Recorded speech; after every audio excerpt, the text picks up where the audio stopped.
Ah, qué bello es el DF. Malito ya está cobran por el agua, tendré que comprar una. ¿Cuánto va a ser? Un Benito. No, el nuevo. ¿500? No, gracias. Ya no saben a qué subirle el precio aquí en el aeropuerto. Todavía es temprano. Me voy a ir a caminar. Taxi. Disculpe, ¿me lleva al Palacio de Bellas Artes? Claro, joven. Llegamos, joven. Ahora está en Avenida Juárez, pero allá enfrente queda Bellas Artes. Muchas gracias. Joven, no me pagó. Ay, se fundía la... Tía, ya terminé. ¿Dónde andas? ¿Goya? ¿Qué es eso? Ah, ok. Sí, ¿me puede llevar a Delegación Benito Juárez? Alcaldía, por favor, ya no es DF, es CDMX. Es lo mismo. Pero es ciento partido, así que le ponen como ellos quieren. No se preocupe por la delegación, tengo memorizada la ciudad. Ok, entonces, Universidad de Posgrado en Derecho cerca del Parque Goya. Ah, qué interesante. ¿Sabía que Benito era abogado? A ver, para el coche. Tengo dos preguntas. ¿Por qué tienen la misma voz desde que me bajé del avión? ¿Y qué tienen con Benito Juárez? ¡Ah! Joven, no me paga otra vez. Ah, dejó su cartera, estamos tablas. Oh, ¿Qué? ¿Andan diciendo que solo hubo dos dictadores en la historia de México? Nah, no me la creo. Yo digo que fueron tres. Dos de ellos de Oaxaca, por cierto. O a lo mejor no. Veamos quién fue ese tal Benito Juárez del que tanto hablan. ¿Merece ser venerado de esta forma? No sé, quédate a ver el video. Benito Pablo Juárez García nació en 1806, empezando la primavera, en Oaxaca.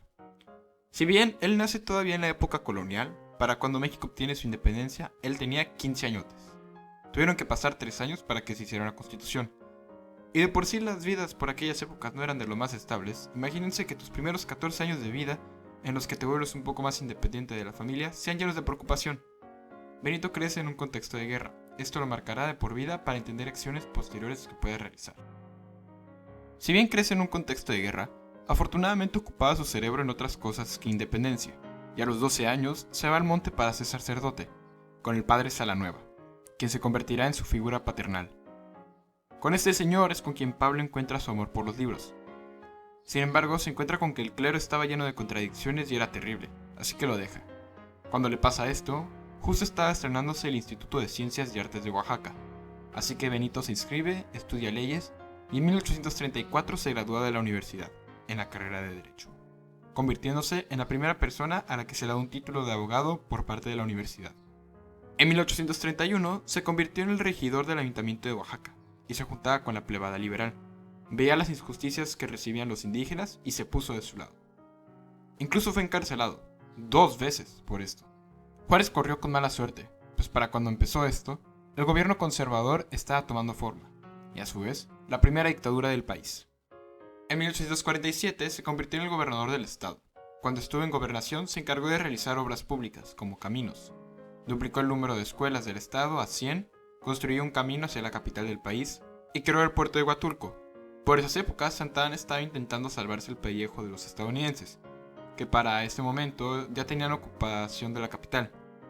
Benito no era amigo de los conservadores e impidió la entrada de Santa Anna a Oaxaca.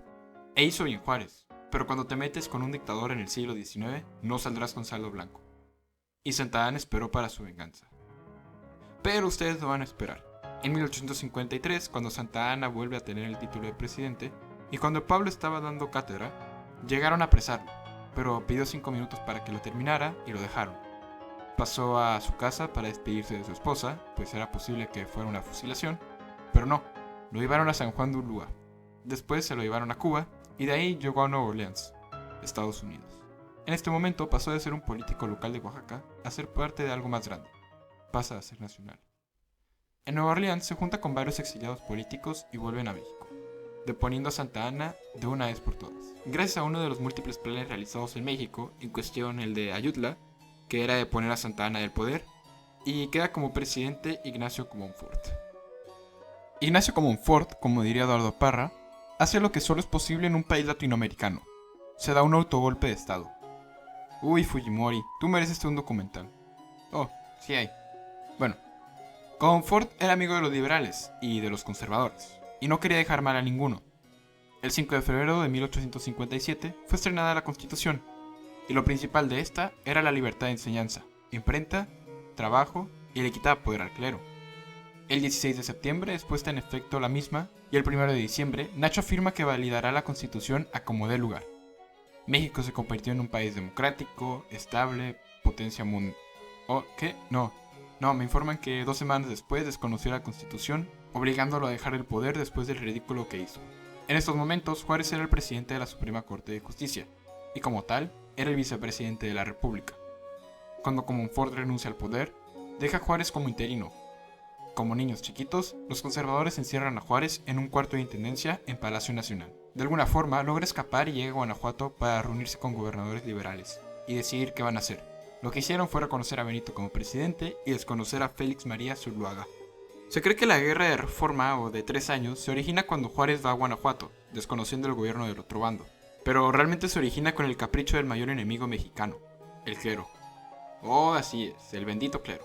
Primero desconocieron la Constitución del 24 en su momento, y ahora desconocían, incluso cuando la Constitución del 57 decía que la única religión tolerable en México era la católica. Claro que en otras cosas no les convenía, pero realmente fue un capricho. Total, se levantaron en armas y comenzaron la guerra de reforma o de 3 años. Y como toda guerra, alguien tiene que pagar. El clero estaba financiado por los conservadores, dinero que se perdió definitivamente pues terminaron perdiendo la guerra. Del lado de Juárez estaba The United States of America, y ellos no perdonan. Para seguir con el apoyo de los estadounidenses se planificó el Tratado McLean-Ocampo. Le iba a dar permiso permanente ferroviario para que los estadounidenses tuvieran control del istmo de Tehuantepec, de una parte de Texas hasta Sinaloa, y de Arizona hasta la costa del Golfo de California.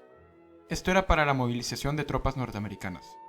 Pero para que a México no le fuera tan mal, agregó una letra pequeña, que creo yo fue el motivo por el cual los del norte no lo firmaron, el cual mencionaba que si México entraba en guerra, sí o sí los estadounidenses mandarían soldados, claro, y viceversa. Pero ¿qué tanto podían hacer los soldaditos mexicanos con los estadounidenses? Durante la guerra también fue forzado al licenciado a exiliarse en Panamá, aunque regresó unos meses después a Veracruz. Obviamente lo intentaron asesinar, incluso estuvieron muy cerca de lograrlo. Cuando estaba en Guadalajara, un oficial lo traicionó. Juárez se preparó para su destino, se puso de frente y pidió que fuera al pecho. Y así, el presidente murió. Ah no, olvídenlo. Un valiente Guillermo Prieto se puso enfrente y dijo: «Los valientes no asesinan, si quieren sangre bébanse la mía». El oficial, conmovido, guardó su espada y se retiró. En 1859, ya en Veracruz, proclama una ley expropiando los territorios de la iglesia. En 1861, toma protesta como presidente de la República, después de haber sido escogido a la presidencia. Dato curioso, el siguiente candidato más cercano tenía la mitad de votos, pero eso no es lo curioso, sino que llevaba 3 meses muerto Miguel Lerdo de Tejada. No confundir con Sebastián Lerdo de Tejada. Después de la guerra de reforma, Pablo suspendió los pagos de la deuda, porque no había dinero. Y llegaron unas personas que no estaban precisamente invitadas al país. Estas eran de France, de UK y España. El 15 de febrero de 1861 fue invadido el puerto de Veracruz por 6.000 hombres españoles. En enero del próximo año llegaron los refuerzos, 3.000 franceses y 800 británicos. Podemos ver claramente que los británicos realmente iban por si les pagaban, pero si no, igual tenían unas cuantas colonias en el mundo. Se dice que Benito llegó a un acuerdo con España y el Reino Unido, aunque hay una conspiración que sugiere que los franceses ya tenían planeado implementar el gobierno monárquico. Así que manipularon las conversaciones entre el gobierno mexicano y los otros para que se retiraran. Cierto o no, ambas potencias se retiraron, dejando a los franceses con la mayor parte. En abril de 1862, Juárez la vio difícil y su gobierno firma el tratado Corwin Doblado. Hipotecaba Baja California, Chihuahua, Sonora y Sinaloa en 11 millones de pesos pagaderos a 6 años. Afortunadamente, los del norte tenían sus propios problemas y ellos no lo firmaron. De esta guerra contra los franceses celebramos orgullosamente nuestra única batalla ganada como país, cuando el 5 de mayo del 62, a los soldaditos franceses los agarramos de bajada y de alguna forma sacamos la victoria. Pero eran europeos, no se quedarían con los brazos cruzados. Un año después enviaron 25.000 soldados a la ciudad de Puebla. Con miedo de la sangre que se pudiera derramar, Juárez saca a sus amigos del Palacio Nacional y se los lleva primeramente a San Luis Potosí, permitiendo que los franceses tomaran la capital sin disparar ni una sola bala. De San Luis fueron a Monterrey y después a Saltillo. Cuando Maximiliano de Habsburgo ya estaba en el poder, pero físicamente en Europa, dando un tour de despedida, se tomó la molestia de enviar un mensaje a Pablo, invitándolo a que fuera parte de su gobierno imperial. Después de Saltillo se mudó a Chihuahua, y con cada lugar que se movía era menos el apoyo que recibía de la gente. En plena intervención francesa, un año antes de las elecciones, Jesús González Ortega, ahora presidente de la Suprema Corte de Justicia, general que solidificó la victoria de los liberales en la Guerra de Reforma, cometió el error más grande de su vida, cuando en 1864 llega a Chihuahua, reclamando por la presidencia, pues eso estipulaba la Constitución de 1857. El periodo de la presidencia ya había acabado para aquel señor de 1.37 metros. Y así, acabó su presidencia, dejando su huella en la historia. Después de hablar con Chuy, Sebastián Lerdo de Tejada fue con Benito y le dijo, pero recordemos que Benito no entró como presidente electo, sino como interino. Ese año en el que fue presidente en el 58 había fungido como interino, mas no como electo. Es decir, González había llegado exactamente un año antes. Esto le dio tiempo al gabinete para prepararse. González va a Estados Unidos por refuerzo para la guerra, y cuando está allá, Lerdo de Tejada decreta como ley que si una persona que tiene un cargo federal sale de su puesto sin permiso, estará fuera de la ley. De esta forma se borra a González, no solamente de candidato, sino de la historia de México. Qué bonito sería pensar que Juárez no hubiera estado en el poder por tanto tiempo. No sé cómo hubiera sido, pero es bueno pensar. Y así Benito se religió en 1867. Dato curioso, mientras su emperador, Maximiliano decretó, no quiere decir que a nadie más se lo haya ocurrido, las leyes del registro civil y de instrucción pública. En esta última se establecía por primera vez en la historia del país educación primaria obligatoria. Bueno, volvamos tantito. En 1865 quería pacificar al país, todos bien con todos, por eso decide entrar a Chihuahua para acabar con Benito. Pero el rey Napoleón III de Francia retiró a un puñado de soldados, pues le estaba costando caro a los franceses mantener el jueguito de México. No resultó en nada significante. Pronto Juárez logró una victoria sobre los franceses.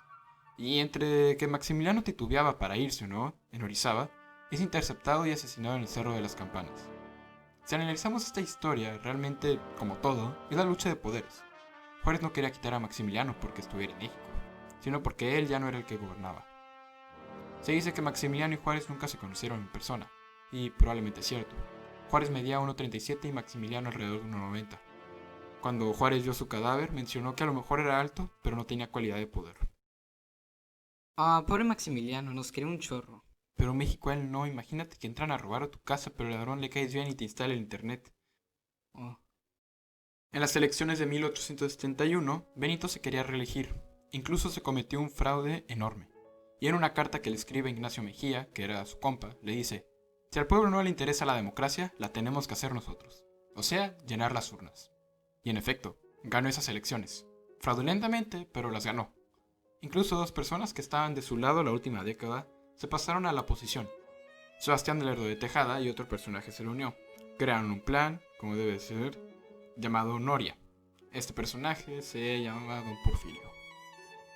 El 18 de julio de 1872, Juárez muere por un ataque al miocardio, muriendo como el benemérito de las Américas. Pablo es una persona llena de contradicciones. Se establece una constitución solo para querer establecer una dictadura disfrazada de democracia. Aunque también comprendamos que hacer elecciones no es muy apto cuando una monarquía europea te invade para instalar un imperio en tu país. Es triste cuando una persona muere, pero yo creo que él fue muy afortunado. Si hubiera seguido viviendo, hubiera sido recordado por el pueblo como un dictador que en 1 o 2 mandatos hubiera sido un gran presidente. Pero en 6 no. Murió justo cuando debió. Como presidente de la República fue en su mayoría bueno. Antes de él éramos independientes políticamente hablando, pero para cuando murió éramos un país de verdad. No perfecto, claro, pero ya éramos uno.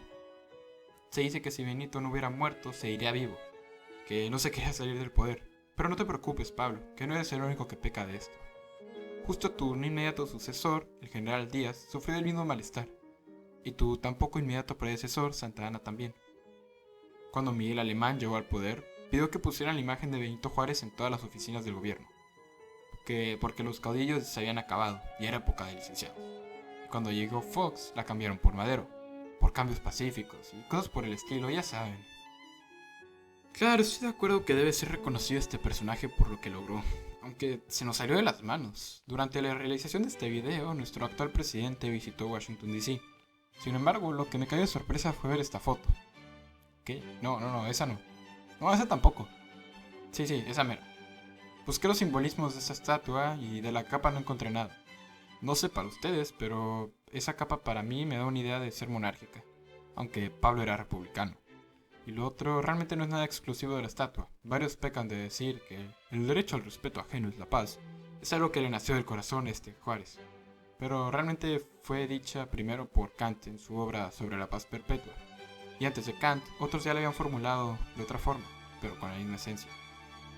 Y ya, eso es todo lo que tenía que decir de la estatua. Además de ser el benemérito de las Américas, según el INEGI, existen 60.148 calles con el nombre de Benito Juárez en todo el país, así como 8 municipios que llevan su nombre. Mi problema con este personaje no radica en que sea reconocido, sino que en la escuela se nos muestra la historia de este personaje perfecto, como que a los 11 años solo hablaba zapoteco, se fue al monte a aprender y nos salvó del establecimiento sólido de un imperio en el país. Y para acabarla, pobrecito, murió cuando no le tocaba. Nota para la SEP, cuenta la historia, y no solo la que quieran. Este personaje como da lata. Ya tenemos algo en común. Si les gustó el video, vayan a ver este, después de este. Y se acaban de dar cuenta que no están suscritos, píquenle este botón, es gratis. Si desean ayudar, compartirlo en todos los lugares que puedan ayudar. Y ya, gracias. Bye.